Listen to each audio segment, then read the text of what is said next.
we're saying goodbye to another queer show, question mark show, but this one's a film. Anyway, we're saying goodbye to Heartstopper Forever. Hi, pals. It's me, Artie. They're in pronouns only, and I have somewhat recovered from my back pain. This will probably make it worse. So, yeah, I'm finally coming to you. Hold on. This is pissing me off. Anyway, on the theme mic holder bookmark for today, I'm going to talk a little bit about what I thought of the Heartstopper Forever film and like the end to the franchise, I guess. So I think the thing that stuck out most to me as a 31-year-old, nearly 32-year-old queer is Heartstopper is not for me anymore. And that's okay. I think I said it in that video reviewing season 3. A lot of the fuss online at the time for that season was like, oh my god, this show is so cringe. And it's like, yeah, they are teenagers. Have you never been a cringy, like what, 14 to 18-year-old? Because I sure the fuck was. But you know, the cringe did hit me a bit more in the film, I'm not going to lie. I'm not immune to cringe, but I'm not judgmental of cringe. Cringe is fine. This has a very particular audience, you know. I did read something interesting after like watching the film and writing my notes that I thought made a lot of sense, and maybe that's why a lot of adults are finding it cringy. It's also how I feel about a lot of Dan Howell's content. Or at least when I was last trying to watch him, and I was just like,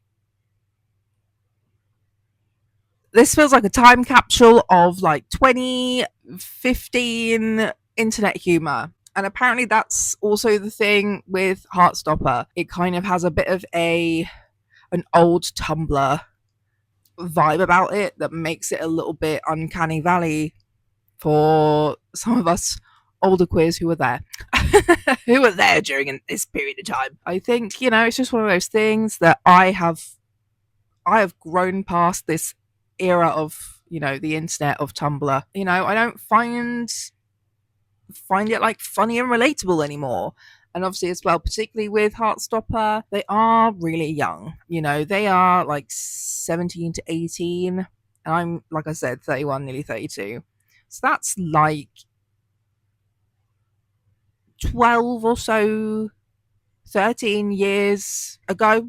I don't know. I don't do maths, but yeah. So that's just a disclaimer to be like, this is where I'm coming from when I'm watching it. I think the first thing that kind of hit me about the film is that it was kind of carrying on very similarly to season 3, where season 3 was a lot about sex. I think that's maybe part of the thing that was a little bit cringy for me. Is those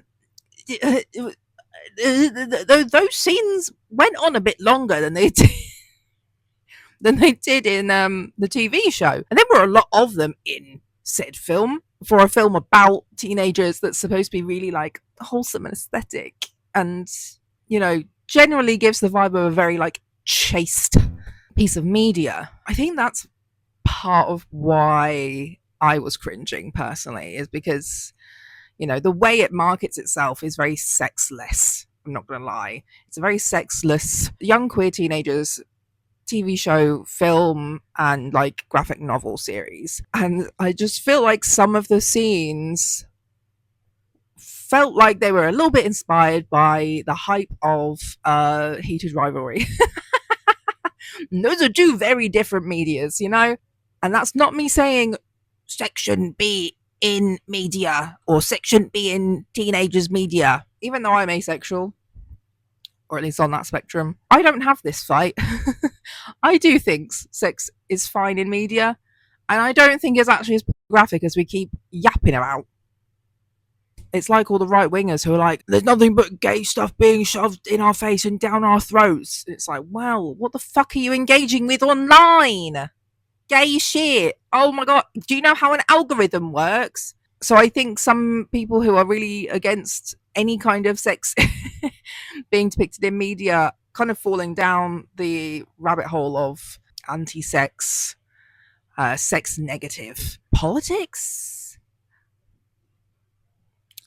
And I do think you need to evaluate that. Whilst I was sitting in my in my discomfort of these scenes because of the show it is, the age the characters are supposed to be, I understand it's an important aspect of media, particularly for young people. Like I don't remember, like Skins was full of sex, okay, and like that was its vibe. It was very like edgy, sex, drugs, breaking the laws, and all sorts of shit. But I don't think there was a lot of conversation in that show about safe sex or consent. And like again, for the most part, generally that's fine.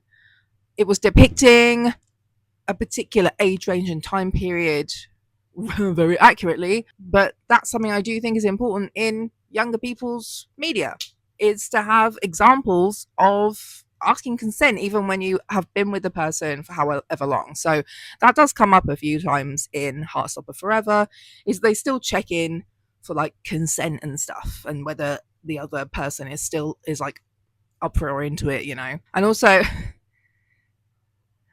like the memes are very on it for this, but like the death of the twink, almost everybody looks old.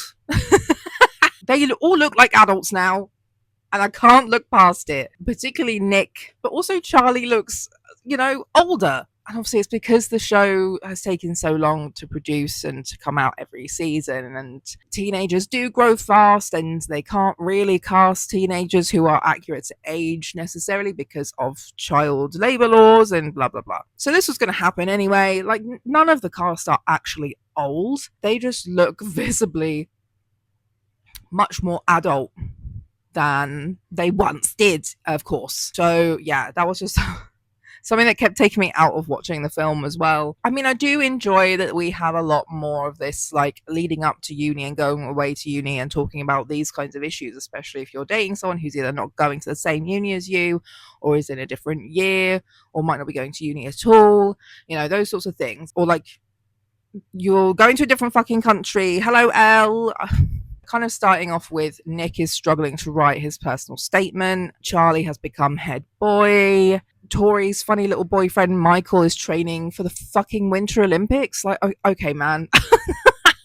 Okay, sure. So yeah, I think a lot of Nick's plotline is very relatable. Obviously, it is frustrating watching him just like close off, but real. But you know, he's kind of gotten to the point when he's writing this essay. He's like, I don't do anything but school and rugby and be gay. What do I write my personal statement about? This bit made me cringe, because I'm not gonna lie, this has been me. This has been me in my youth, when Nick has this nightmare that Charlie dies, and they have this this little moment of like, I dreamed you died, and then that just hangs over Nick for the rest of the film. But like, been there. I've also had dreams of like my partners or whatever, someone I'm dating and I'm serious about, dies. Those dreams are not fun and kind of scary, but yeah, so that's why that part cringes me out. It's just because I'm like, oh, same bitch. I've been there. Something about it translating into the TV screen. Yeah, I'm really struggling to verbalize why.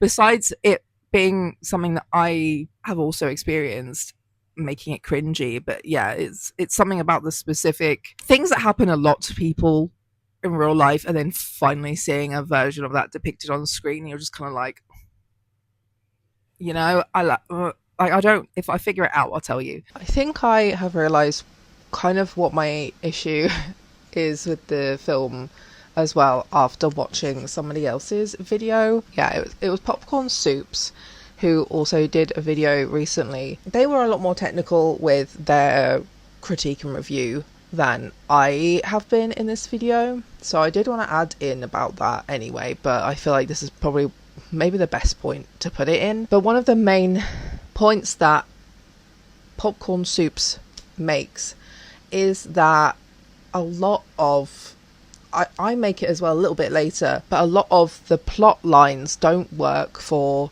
a film because a lot of things they set up and then just forget about, and it never comes back later in the film, even though logically it should do, because it's just 1 year of these characters' lives. Charlie being head boy doesn't really come back later on in the film. It's just an early like an early thing that happens and doesn't come back. I make a point of it later in this video, just generally about how I feel like a lot of the stuff they've included doesn't work for a film. So I think this is why it's partially cringy to me as well, is that I just feel like out of all the content they probably had to choose from to make this film instead of a TV series again, I just feel like a lot of the content they've chosen is either very repetitive or just very nothing, and there's no, like Popcorn Soup says as well, there's no like overarching narrative really for the film besides just whatever the fuck is going on with Charlie and Nick, which also doesn't, again I say later, doesn't really get resolved. They just kind of go, yeah, it's all fine, never mind, we were both being silly anyway, haha, we're together forever and it's all fine. So yeah, I think I was struggling to verbalise that technical aspect of the storytelling of this film. I have just kind of been picking out bits that I either liked or kind of just didn't like or thought was really bizarre. Because yeah, like it went from a friendship group story to just Nick and Charlie and I'll forget about everybody else, no one cares, to the point that it's just kind of doesn't really do a lot. I also agree with Popcorn Soups that Nick's character is kind of the most realistic and relatable in this film, because he's the only one really having like a normal human response to fucked up stuff that's happened in his life and the worries of change, and he is the character doing the stupid teenager stuff. Nobody else seems to be doing these things. Popcorn Soups also makes the point of like these characters are always just too perfect and everyone makes the perfect decisions all the time, which I do agree with. In some ways I like having an example of like perfect decisions because it's like, see, this is something you guys could do, but also it isn't relatable. It stopped being relatable in this film. It was just a lot of dithering about and just moments happening and just kind of having all of those moments stuck together. Yeah, I think whilst I like a lot of the moments in the film that do show parts of representation that we are severely lacking generally in media at the moment, especially in the UK, I do just feel like that's all it focused on, and it didn't really focus on making a cohesive narrative for a film. There were so many, like, I haven't read the graphic novel, but I'm sure there were so many more interesting things and moments happening between all these characters, or things that could have been added that weren't included in the film. So it just feels like a lot, and that is another point I make later, where it's just like having this constant argument that doesn't develop and doesn't change, and is the same argument over and over again, is really exhausting in a film. Like, it's something that could have been more digestible in a TV series, because it would have been broken up more by other things happening and other like little story arcs, but it doesn't have that in the film. So it just feels like constant same argument over and over again, same problem over and over again between Nick and Charlie, and like nobody else cares. It's like everybody stopped caring enough to do or say anything. I definitely recommend people go and watch that video, because it definitely helped me understand why I have been feeling the way I've been feeling about this film, and why I just felt cringe and exhaustion, and why I just didn't really feel satisfied by the film itself. Anyway, on with the rest of the video. Nick is the 18-year-old. He was he the Virgo? So yeah, he was like 18 ASAP. So he's getting everybody alcohol when they all go to the pub. uh, I don't think that would work, actually, my love. I've been there, and pubs don't let you buy alcohol for your fucking mates without seeing their ID when you're that young. So I don't believe that. This is not the kind of film or TV show that Skins resided in, where they did that all the time. And it was like, 15 years ago. 2026, someone at 18 years old buying all of his friends their drinks. I don't think so. Anyway, Charlie and Sahar are still in a band together at the start of the film, and they're playing in a pub with all their friends there. I'm pretty rural, so a lot of our drinking was done in fields or in somebody's house. But I mean, it looks really fun. It would have been nice if that was like a thing. We see Nick is doing loads of shots with the boys. Am I right, lads? We see his annoying older brother sort of there like a ghost. And like Nick is really going for it. And obviously, again, some of this is about like teaching kids, like, be careful, giving them representation of like, do you remember that time when So again, don't really have an issue with Nick's over drinking. We are shown that it's kind of an embarrassing thing that he starts behaving differently. He's like dancing around really strangely and aggressively on the dance floor in front of everybody. Charlie notices he's not right. He's so sweaty. It's almost like he's gone and taken fucking drugs. Like, my guy, why are you so hot? As in, hot. And then, yeah, later, Nick is looking for Charlie. He's packing away, like, his band stuff. Some queer dude is hitting on him, and he's really not entertaining it. But obviously, Nick is angry.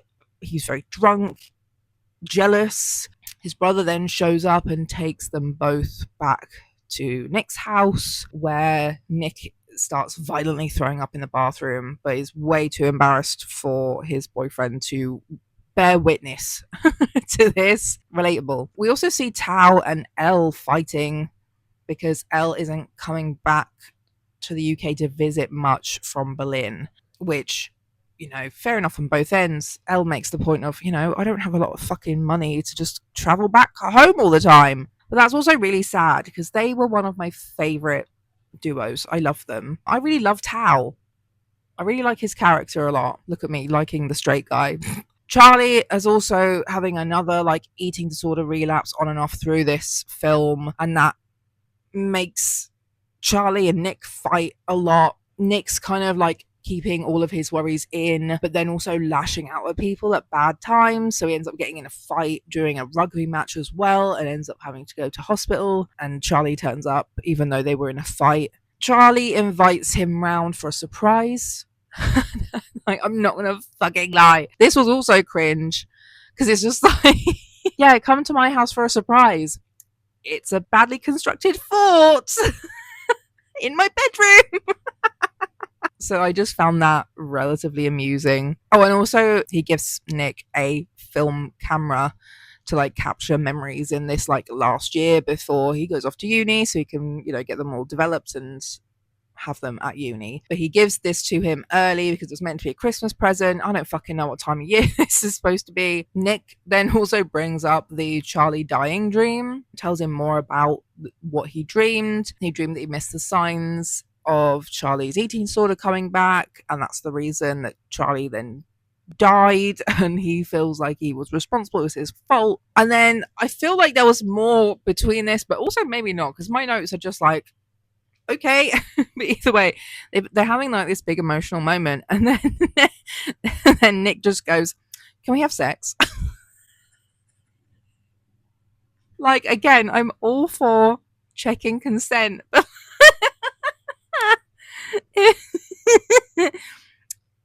Read the room, Nick. Sometimes adding the lines of consent to fiction just makes it funny.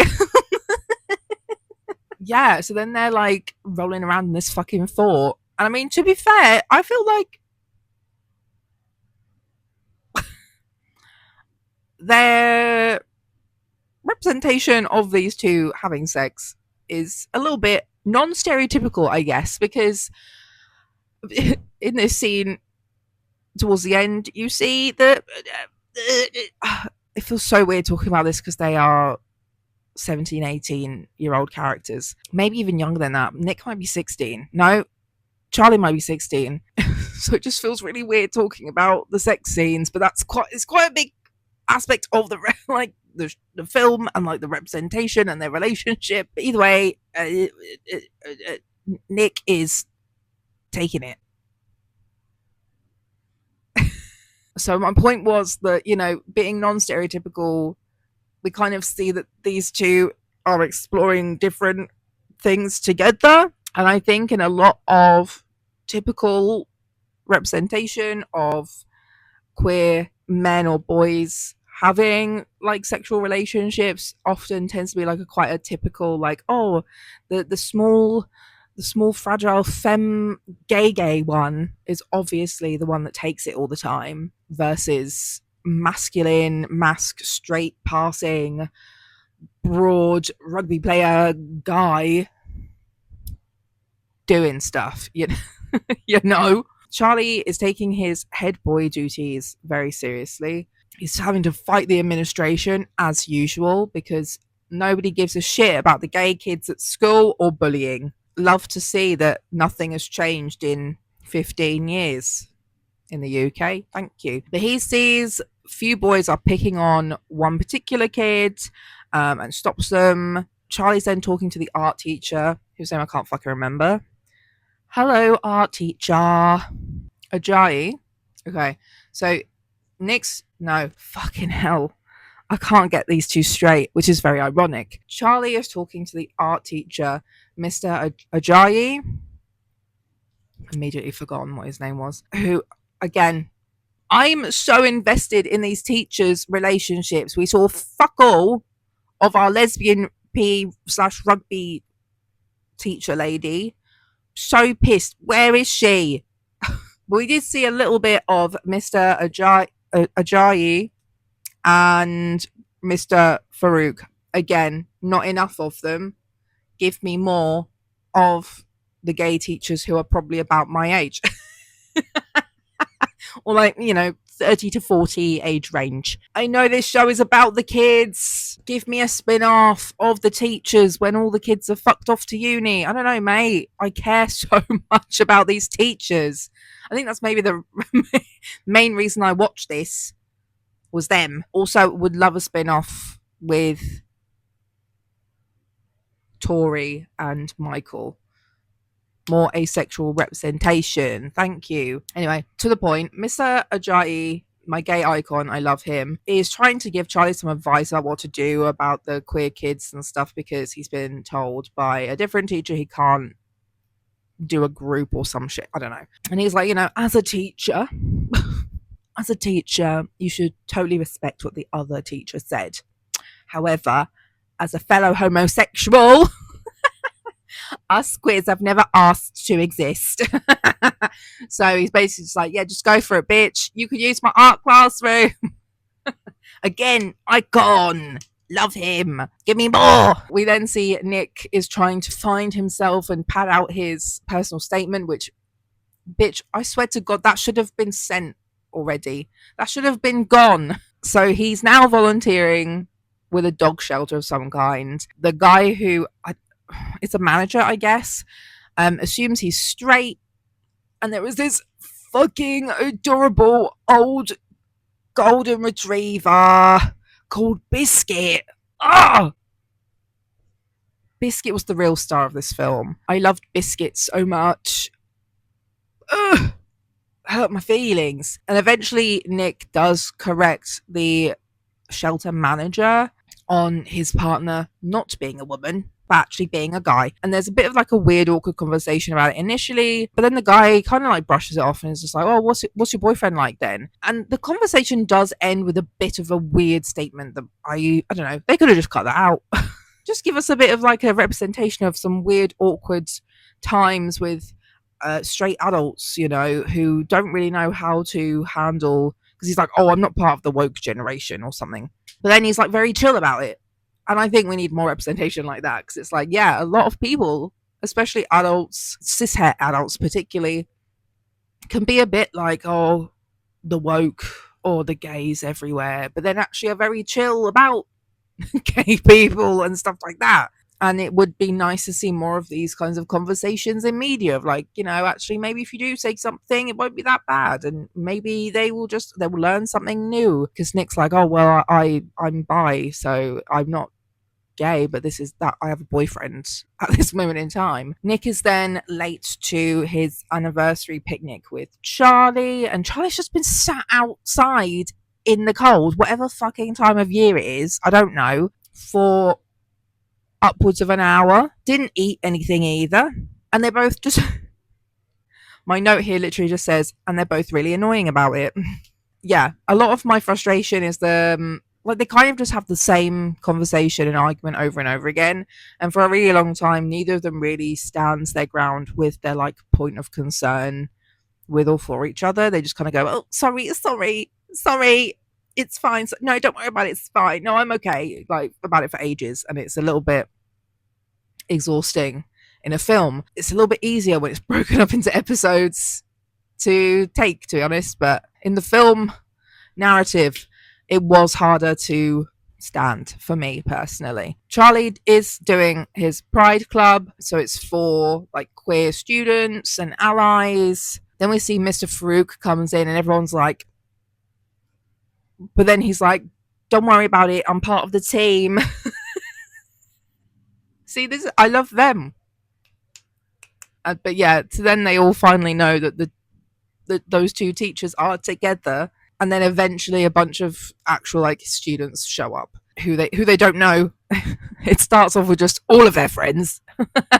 And obviously this is a boys' school as well, so it's just like Tao, Isaac, Charlie, and Nick, I think. Charlie's also been working at a cafe. Sahar is talking to Charlie about Tao and Elle being broken up again, and she says like most teen relationships don't last, planting a seed in Charlie's consciousness. I mean, she ain't wrong. she's not incorrect. Also, about the recast of Nick's mum, I kind of think she's also barely in the film. I think we needed a bit more of her.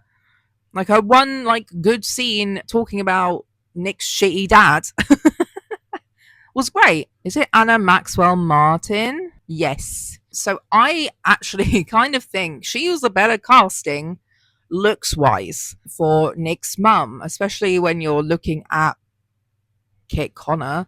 I feel like they have more similar like genetics about them. They're both quite pale. They're both kind of verging on like the ginger but not ginger genetics going on.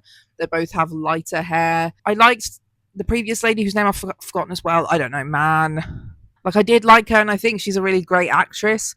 But I do actually just kind of feel like Anna Maxwell Martin makes a more logical Sarah Nelson. They then go to the party of the rich homophobes' house. Tara and Darcy decide they're both going interracialing around Europe next year instead of uni. Like, I don't think Darcy was going to uni anyway, but Tara, I think, was planning on like going to all these really, really prestigious universities. Like, she applied to Oxford and stuff like that. There's like a conversation. I can't remember if it happens in this kind of section of scenes, but she kind of is in that space where she doesn't really know what she wants to be doing. Similar vibes to Heartbreak High season 3 with Amory, where she's like, oh yeah, I'm gonna go and do all this shit, but then by the time it actually gets to the end of the school year, she's like, actually, I don't fucking know, man, I don't know. And then she goes off traveling with her best mate, who's basically her lesbian lover in my mind. Again, also showing the options available to young people. You don't have to go straight to university.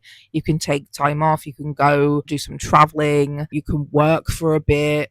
There's more options than just straight from sixth form to university. Charlie and Nick are still having the same argument, though. Charlie suggests that they need space. Nick takes that really badly, and he's just like, well, we've broken up then. Fuck you.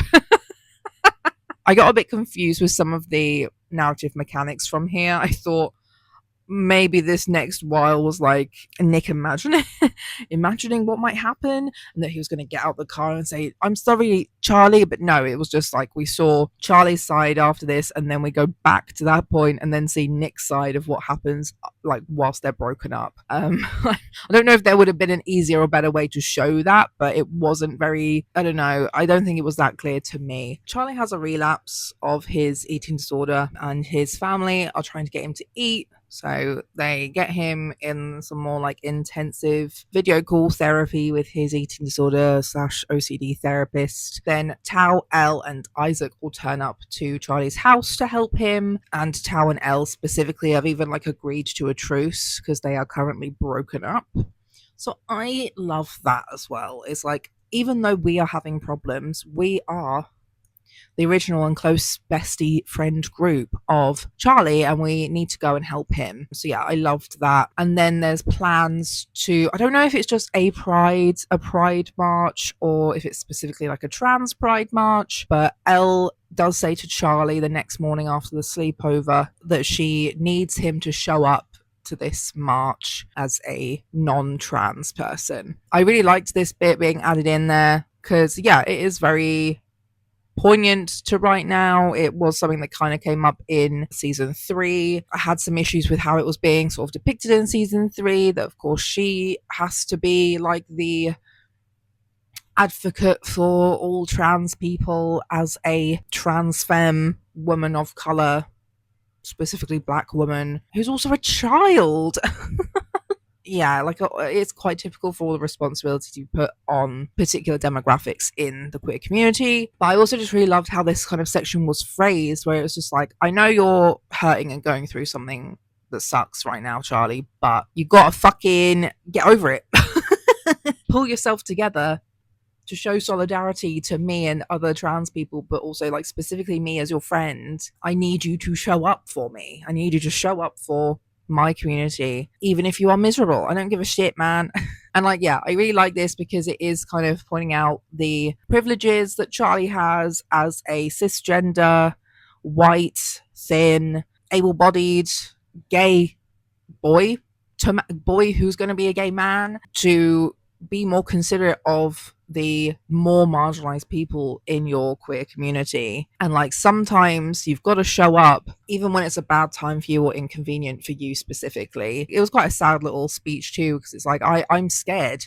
She's scared and just wants to be herself and be free. And she does, yeah, sort of touch on some of the other stuff going on about like hormones being prevented from being prescribed to under 18s and things like that. Then we are cut to the march, where obviously everyone looks amazing besides Charlie, who's literally just in a hoodie that says something like gay pride, I don't know, something like that. But at least he's there even though he's miserable. Elle is on the float saying, what do we want? And everyone's like, trans rights. When do we want it? Now. I think I said this in my last video, I do still stand by the fact that I feel like a lot of the times that the actress kind of doesn't give anything. She's very neutral all of the time in everything I've seen her do so far.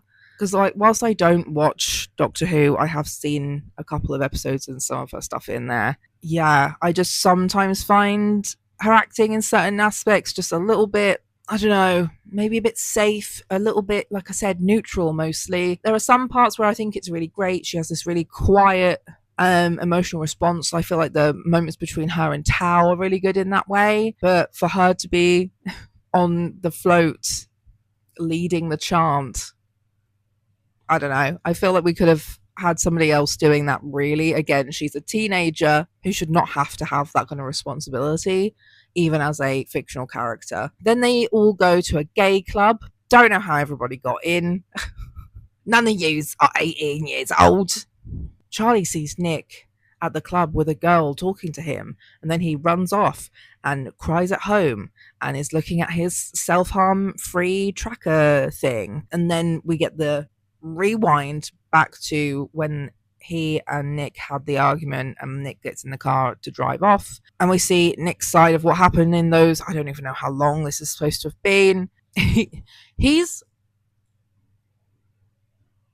savage. He's like, Right, so we're broken up. I'm taking our pictures off the wall, girls. But I just thought it was really funny comparing that to Charlie, who did not touch these at all. But Nick's like, right, anyway, we're moving on. We're moving on with life. It's over between me and Charlie. His brother comes in. He tries to be nice about the breakup, but then he's like, oh, yeah, dad's offered me a job, so I'll be gone. I'll be out of your hair. I'm sure that will make you feel much better.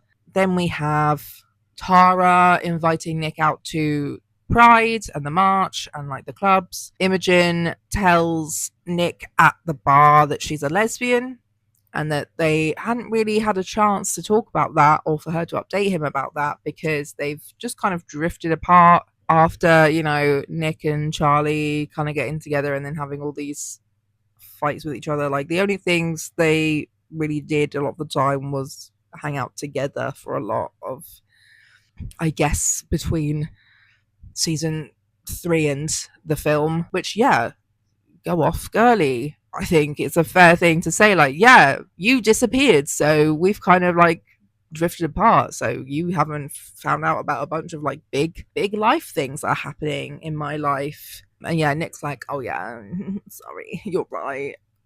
Sorry about that. Tal also bumps into Nick and he asks if Nick got any of their messages because they've all been like worried about him. But also, by the way, can you go talk to Charlie, please? Because he is not well. I understand where that comes from because obviously Tao is Charlie's friend first. But like, come on, if they've broken up, leave Nick be.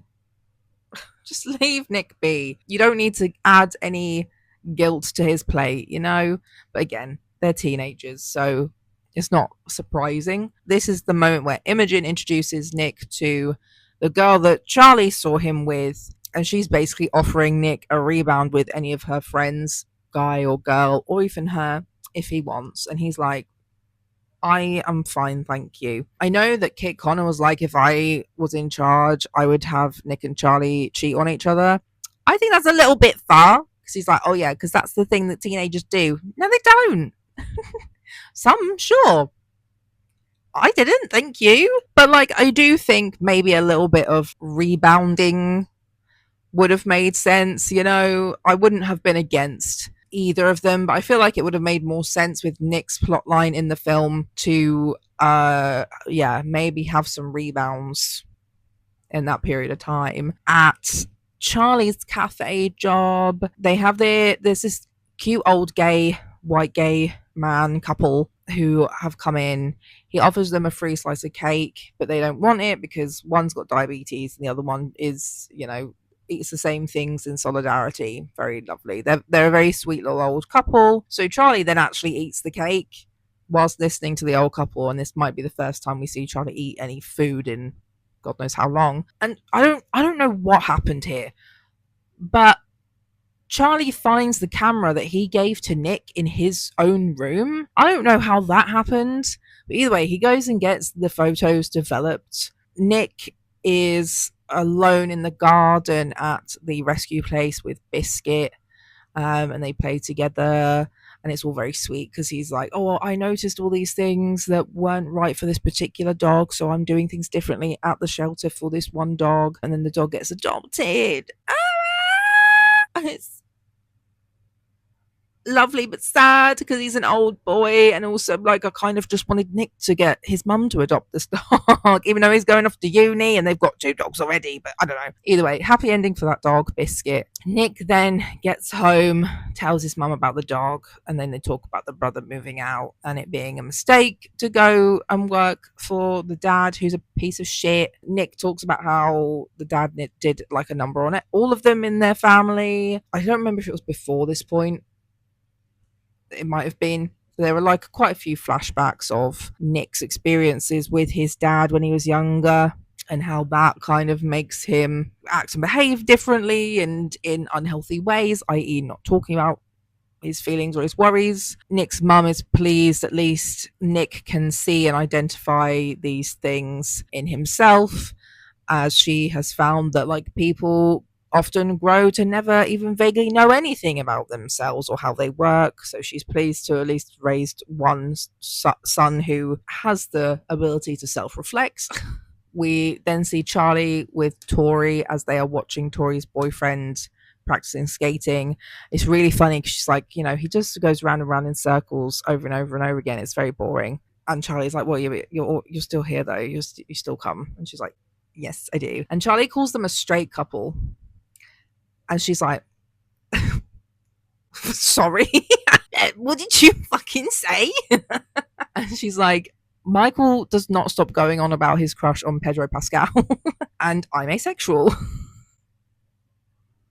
You knew that, right? So like, obviously they are not a straight couple. And then Charlie's sort of like, well, why are you two together? You're both so different. And she's like, well, our together might not be like everyone else's together, but we are happy. And I really liked that because it is very much like people might just be perceiving them as just like weird mates for the most part. We don't really see them doing typical coupley things, but they are happy in what their relationship is like and being together, and they like to spend time together in this way and support each other.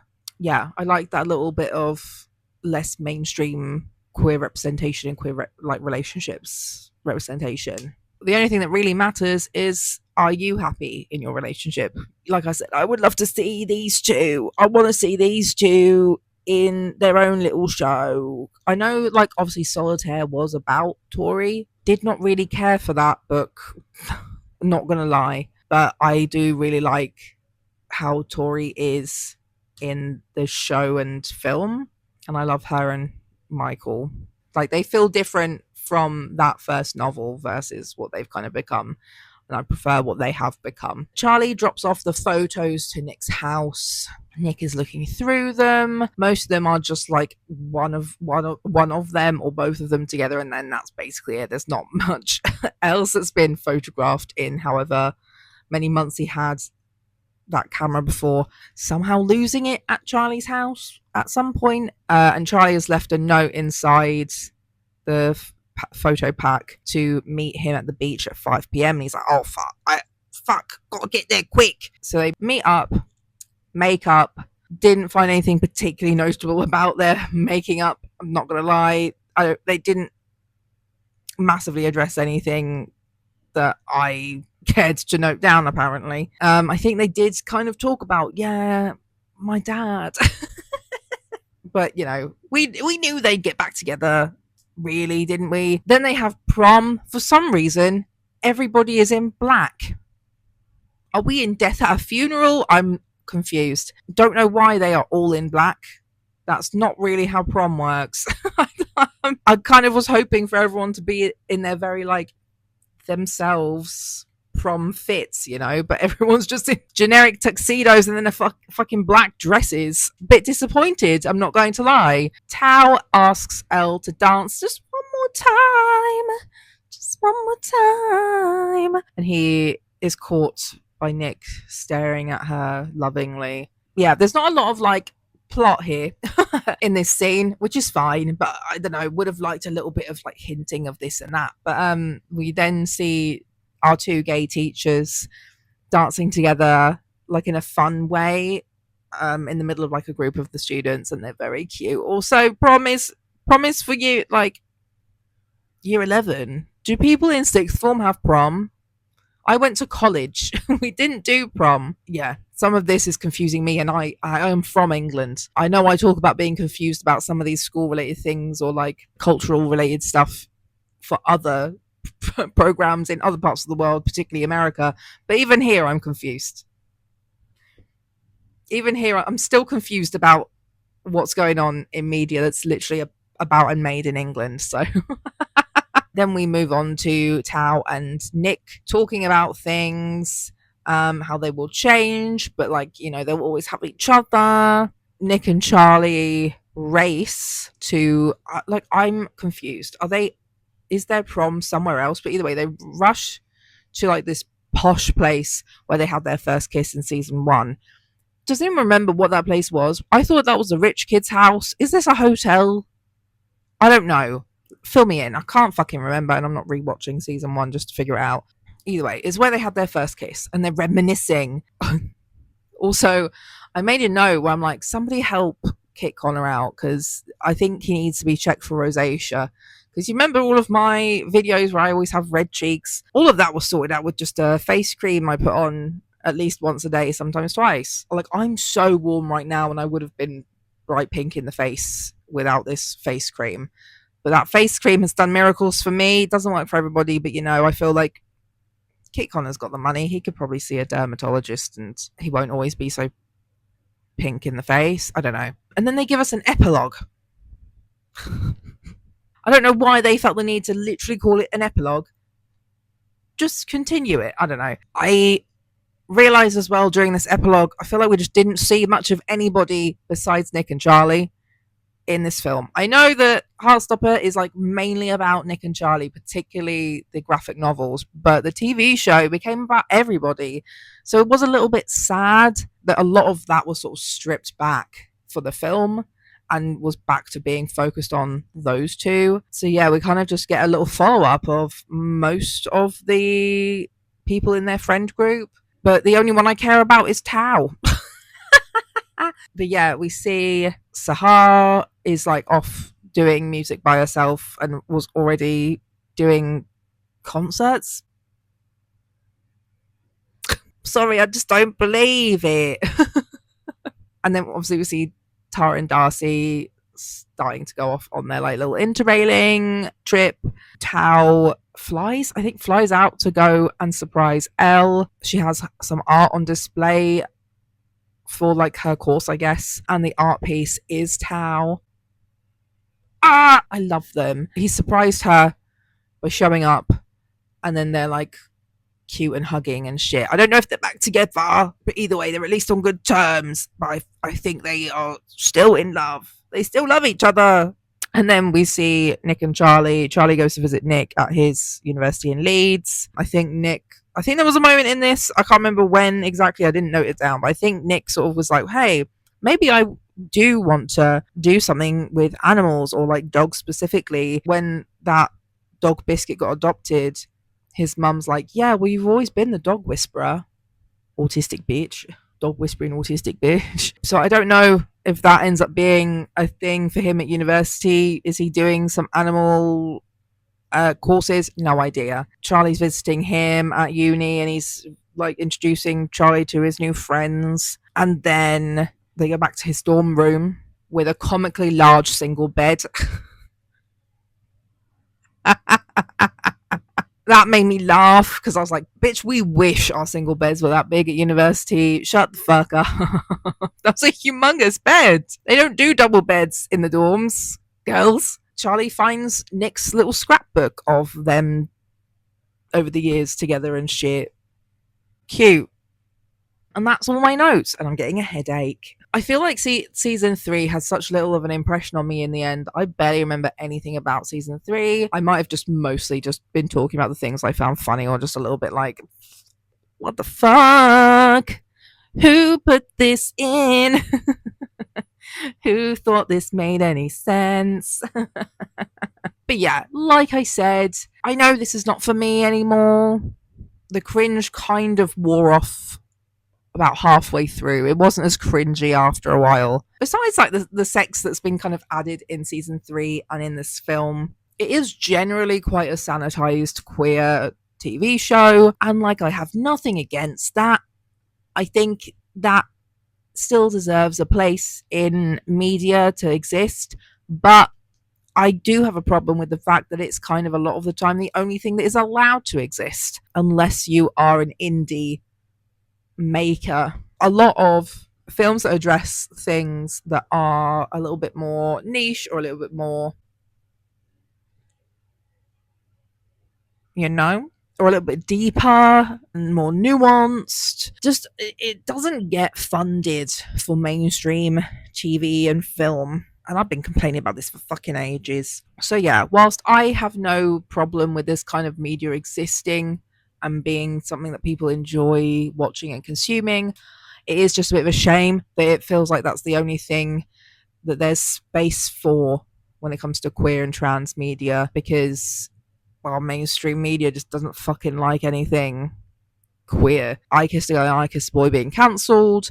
The I Kissed a Girl season 2 didn't even get a reunion. By the way, let me know if you still want me to talk about season two. I really want to, because there was some representation in season two that I think is really important, but also the fact of both of the seasons of I Kissed a Girl that I saw were relatively PG. There was a little bit of conversation about sex here and there, but obviously you don't see anything like that. Nobody was like overtly raunchy, unlike a lot of like American dating shows, which I've also watched one of those that's queer that I want to talk about at some point. Even when they are safe and PG, they all get cancelled. And season two wasn't even really allowed to have space to talk about the queer community or the political scope of the queer community like season one did. And it seems like that was a choice on purpose, you know?